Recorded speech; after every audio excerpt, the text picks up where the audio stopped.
PVL stars nakisaya sa kanilang mga fans sa isang meet and greet na ginanap sa The Capital Arena sa araw ng July 10, 2025. Masigabong palakpakan at hiyawan mula sa mga fans ang sumalubong sa pagdating ng mga bigating manlalaro ng Premier Volleyball League o PVL sa The Capital Arena mula sa Chocomucho Flying Titans, Petrogas Angels, PLDT High-Speed Hitters at Farm Fresh Foxies, patunay na mainit na pagtanggap ng mamamayang Ilagueño at ng Isabelenyo sa PVL. Tampok sa mga dumalo ang ilan sa mga pinakakilalang pangalan sa larangan ng volleyball, kabilang sina Rachel Ann Dakis, Dina Wong, Kiana D, Brooke Van Sickle at iba pang mahuhusay na manlalaro mula sa mga nangungunang kapunan ng PVL. Ang meet and greet ay isinagawa upang magkaroon ng pagkakataon ang mga fans na makadaupang palad, masilayan at makaselfie ang kanilang mga iniidolong manlalaro, kung saan dinagsa ito ng mga fans mula pa sa iba't ibang bahagi ng syudad maging sa mga karatig bayan at syudad sa lalawigan ng Isabela. Masaya namang ibinahagi ng mga PVL players ang kanilang impresyon sa kanilang pagdating sa City of Iligan at anilay malaki ang kanilang pasasalamat sa suportang kanilang nakita mula sa mga fans, ganun din sa suportang ipinagkaloob ng pamahalaang lungsod ng Iligan sa kanilang kauna-unahang pagtatanghal para sa kanilang game matches sa City of Iligan. We are here to play po for the PVL on tour, and we are very excited and very grateful that dito kami napunta. This is actually my first time in Ilagan, and I'm very, very excited to play here, to see the people na nanonood ng PVL and mag-enjoy sila live. You know, for me, it's very simple. Just enjoy the game and just always remember that you're doing this because you like it and you love it, and wag natin isipin na parang this is just nothing, because in the long run, in the future po, madaming benefits nung mapupunta or magagawa for us. So, yeah. Maraming salamat po sa mainit na pagtanggap, City of Ilagan. Sana po magkita-kita tayo sa Saturday and Sunday dito sa City Arena to watch our games live. To Mayor J. Diaz po, maraming salamat po sa pagtanggap sa amin sa Villa Mercedes. Napakaganda po na accommodation. And sana po makakanood po kayo ng games namin and ma-meet po namin kayo in person. God bless po.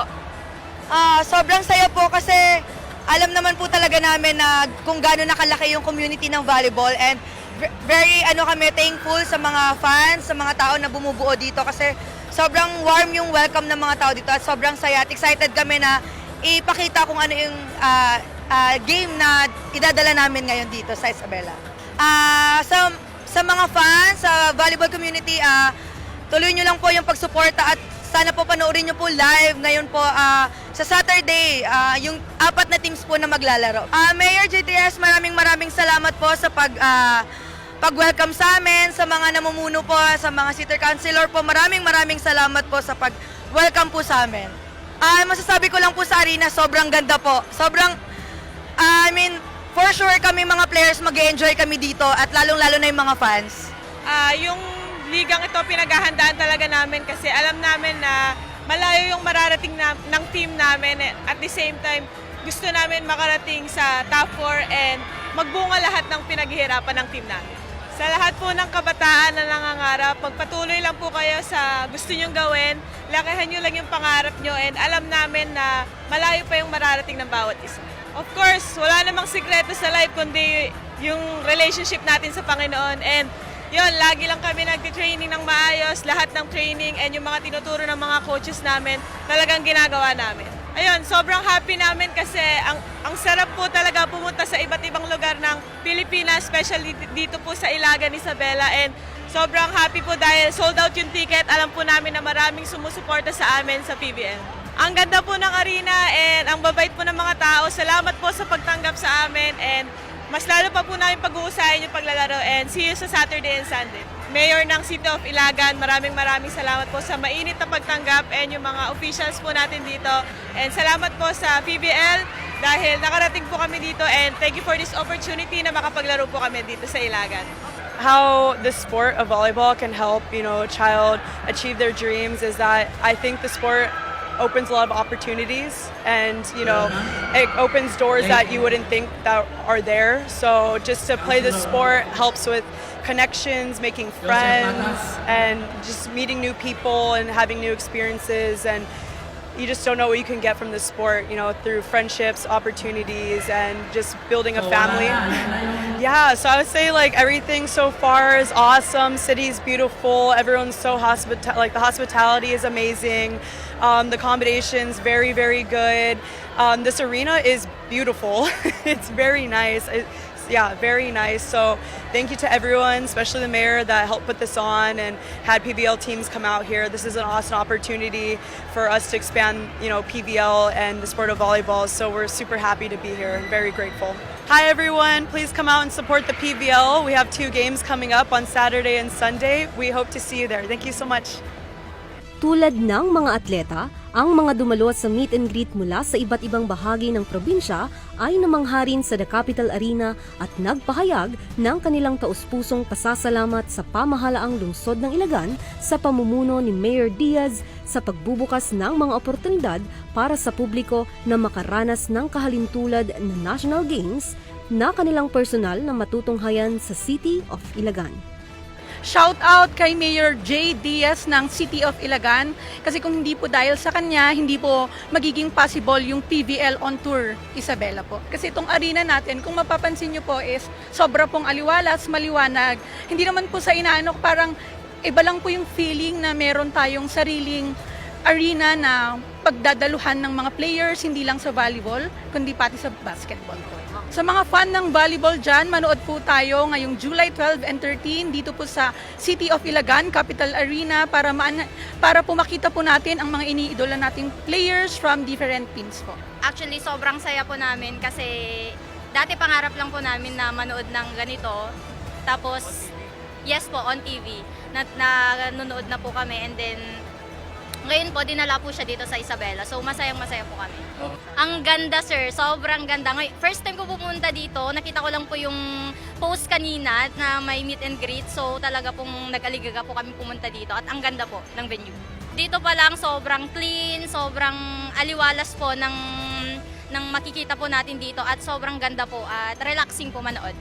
Kay Sir Mayor J. Diaz po, maraming salamat sir at dinala nyo po ang PVL po dito sa Isabela, dito po sa City of Ilagan, kung saan malapitan na po namin makikita yung mga iniidolo po naming players at nagpapasalamat din po kami kasi inilapit nyo na po mismo sa amin at hindi na po namin kailangang pumunta pa sa malayo para pumanood po ng PVL. Sa naging pahayag naman ni Vice Mayor J. Evson Diaz sa isinagawang programa ng pagsalubong, kanyang ibinahagi ang kanyang paghanga sa mga manlalaro simula pa nung siya ay nag-aaral pa lamang at kanya ring ipinadama ang Ilagueño brand of hospitality sa mainit na pagtanggap ng City of Ilagan sa mga manlalaro at sa kabuuan ng Premier Volleyball League.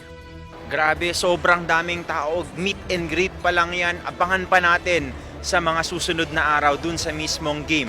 Kaya maraming salamat dun sa mga sumusuporta at syempre abangan natin yung susunod na mga laro dun sa scheduled day natin sa Premier Volleyball League live dito sa City of Ilagan, The Capital Arena para po matunghayan natin yung mga koponan ng mga maglalaro po dito, yung PLDT, Chocomucho, Farm Fresh, saka Petrogas po.